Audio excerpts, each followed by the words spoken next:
你好啊，我係沈哲學律師啊。你依家收睇緊嘅係審時資訊交流平台，多謝你。大家網友，我係沈律師，恭祝各位新年快樂，身體健康。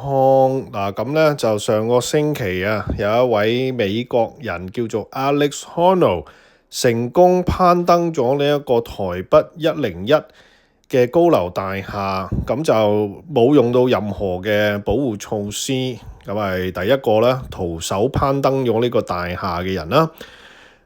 沈律師事務所咧最近咧亦都攀登咗一個事業上嘅高峰喎。呢條片嘅最後咧就會同大家咧揭曉咧點解沈律師咧會有一個新嘅高峰咁樣，同大家分享呢一個好嘅消息。咁分享之前呢，就不如講一講呢一單新聞先啦。事關呢位 Alex 嘅人士呢，佢呢就一生人呢都係熱愛呢係爬山嘅。咁就喺早喺20幾年前呢，佢已經呢開始呢就係唔纜繩呢，亦都唔用任何嘅保護措施，一個人呢就係去爬山。呢個呢英文叫 free solo。咁就佢今年咧就40歲，咁有老婆，亦都有2個女嘅。好多人咧都睇到咧，即係喺呢一個 Netflix 嗰度咧睇佢攀登台北101啦，睇到咧目瞪口呆啊！根本咧係唔可以相信咧一個人咧竟然不畏呢一個嘅高處係咪啊嘅恐懼啦，而攀上呢一個1600尺嘅高樓大廈。但係其實咧，佢咧喺早10年前咧已經攀登過一啲嘅好高嘅山啦，係遠遠比呢一個大廈更加之高嘅。所以咧，到佢攀呢個大廈嘅時候咧，其實對佢嚟講咧，佢已經有充分嘅經驗啦。而且咧，佢亦都咧係一個爬山嘅高手嚟㗎啦，爬咗咁多年。喺 Alex 佢嘅一生人之中咧，佢就透露啦，就係佢一向咧都係一個好怕醜嘅人。亦都係一個好內向嘅人啦，唔喜歡同人哋講説話，因此咧就係鍛鍊咗佢咧呢一個嘅意志力啦，因為佢一向都係自己一個人咧去挑戰呢一啲嘅高山，就話體力當然就唔使講啦，係咪？但係好多時候咧就係心理上咧佢呢個嘅堅毅啊，係咪？佢個穩固嘅心理啦，令到佢啦就係可以有充分嘅自信啦。可以發揮到自己100% 嘅能力啦，就係唔會有絲毫嘅猶豫啦，就係一路咁樣向上爬，就係抵抗呢一個嘅地心吸力。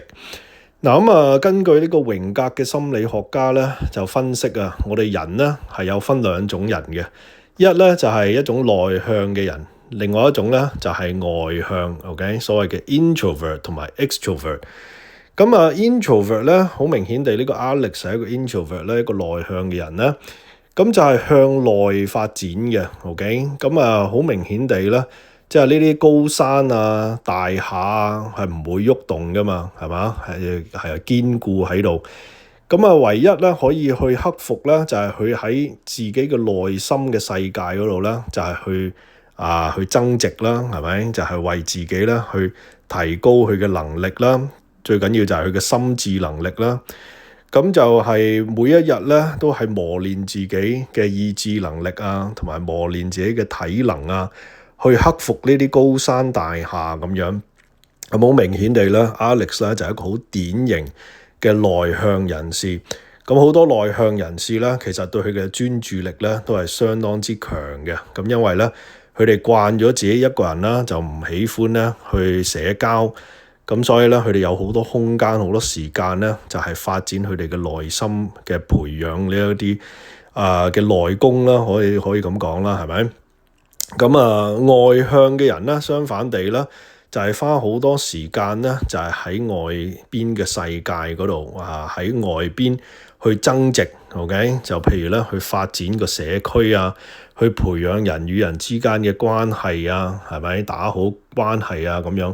好多時候外向嘅人咧，就係喜歡做生意啊，或者做社交呢啲嘅活動嘅人咧，就係外向嘅人士啦。就所以咧，其實兩種咧都係唔同嘅喺呢個世界生存嘅方式嚟嘅，係咪？兩種嘅方式係完全唔同。咁但係咧個目的都係一樣，就係喺呢個世界可以咧適應到呢個世界，而喺呢個世界嗰度生存落嚟。咁就沈律師咧，咁又算係一個內向定一個外向嘅人啦。嗱，咁首先我做律師之前咧，我同大家一樣，都係一個美國移民。咁我喺10歲咧嘅時候咧，就移民咗過嚟呢個國家啦，係咪？咁從以前咧，從來都未坐過飛機嘅喎，係嘛？小時候。咁第一次坐飛機咧，由香港飛去三藩市啦，咁就係呢個 one way ticket 啦，係咪？就冇返轉頭啦。咁喺嚟到一個完全陌生嘅地方，係咪？完全文化上啊、語言上啊，係咪？人啊，個個都唔同嘅，係咪？嚟到一個完全陌生嘅環境咧，究竟一個內向嘅人定係一個外向嘅人咧嘅適應能力比較強啲啦？嗱我觀察咗好多身邊嘅人啦，係咪？好多人咧就係覺得咧，我應該改變自己，係嘛？嚟到美國學好英文啦，係嘛？着衫啊，着到好似個白人咁樣啊，係咪？講嘢啊，食嘢用叉啦，係嘛？好多人咧嚟到美國咧，即使去中餐館咧都用叉啦，唔用筷子啦，係咪？我要適應呢個社會，就要改變自己，係嘛？有一個內向嘅方法。咁到咗出嚟做嘢咧，亦都一樣喎。我見到身邊好多嘅人咧，就係咧要報名啦，就係參加一啲嘅大型企業，係啊，美國 corporation， 我要攀登呢一個美國嘅企業樓梯，係嘛？攀上最高咁樣，係改變自己，係嘛？同啲白人打交道咁樣。咁但係咧，好多時候咧，呢一個嘅咁樣嘅生存嘅方式咧，又未必一定 work 㗎噃，係嘛？因為無論你點樣改變自己都好啦，你喺美國呢個社會咧，你始終改變唔到自己嘅皮膚顏色。咁而美國咧，根本咧就係一個帶有種族主義相當之強嘅國家嚟嘅。OK，呢個係唔可以改變嘅現實。嗱沈律師嘅一向以嚟咧，我就好熱愛我嘅社區。我又好細個嘅時候咧，都喜歡同啲朋友一齊去玩啊咁成噶啦。咁但係咧我嘅環境咧，又未必一定可以容許我咧向外發展喎。咁所以咧唔多唔少咧，都係有一個衝突喺度，就被逼咧成為一個內向嘅人，係嘛？咁移民咗過嚟之後咧，未必一定可以咁容易交到朋友啦。交得到嘅朋友咧，亦都係一啲嘅其他嘅新移民嘅朋友啊，係嘛？咁之後咧就搬屋搬咗幾次啊咁樣啊。咁然後咧大個咗之後咧，識得我個女朋友，即係依家個老婆啦。咁佢咧就亦都係相當之內向嘅人嚟嘅。咁唔多唔少咧，亦都係變咗咧對我嘅生活咧，亦都有好大嘅影響。因為我又唔可以咁外向。如果我咁外向嘅話咧，就你都知㗎啦，出去社交實係有男有女。咁女朋友見到話出邊啲女咁多咁吸引咧，咁佢又唔開心。咁好多時候咧，亦都係因為身邊嘅人咧，亦都會改變我自己嘅生活方式，未必一定可以迎合我個性格。咁但係好彩依家咧有咗社交媒體啦，咁我可以咧有時間咧就係喺呢個網上高咧同大家傾下偈，咁玩下啲群組啊。咁都可以滿足下我嘅外向嘅傾向嘅。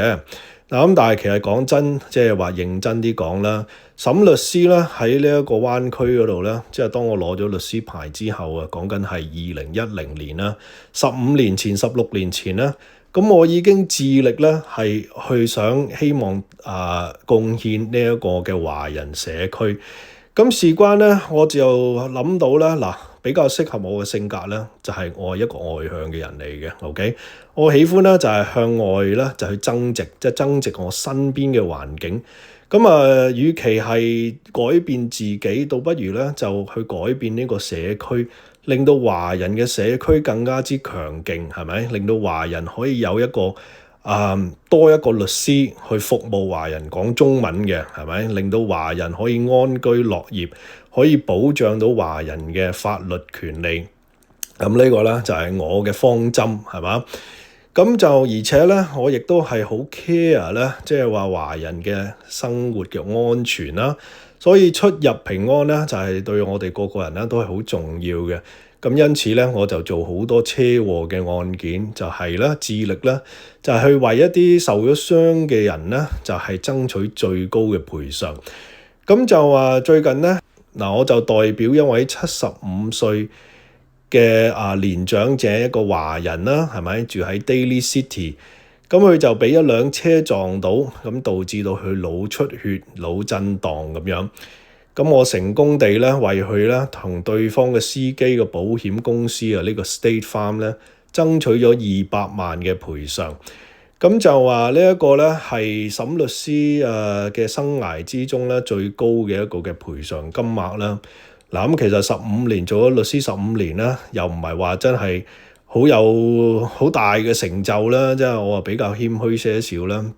咁但係可以幫到呢個客人咧，就庭外和解，唔需要開庭咧，爭取到200萬咧，就係對方嘅司機嘅最高嘅補償嘅金額嚟㗎啦。呢個嘅責任保險，咁我都覺得咧自己咧都係攀登咗咧一個嘅事業上嘅高峰啦，係咪可以咁講啦？同呢個 Alex Honnold 一樣啦。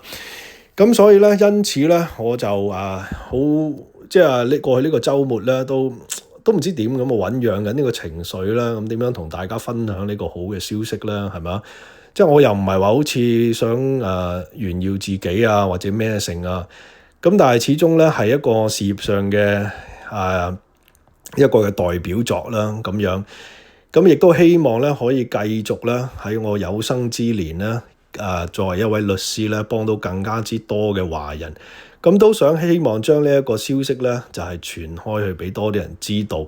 咁若果你係受到嚴重嘅傷害，譬如好似腦震盪啊，又或者腦出血啊，又或者四肢嘅癱瘓啊，係咪呢啲嘅問題嘅話咧，都係可以聯繫審律師咧。我哋做呢啲案件咧，就不獲賠償咧，就不收費嘅咁樣。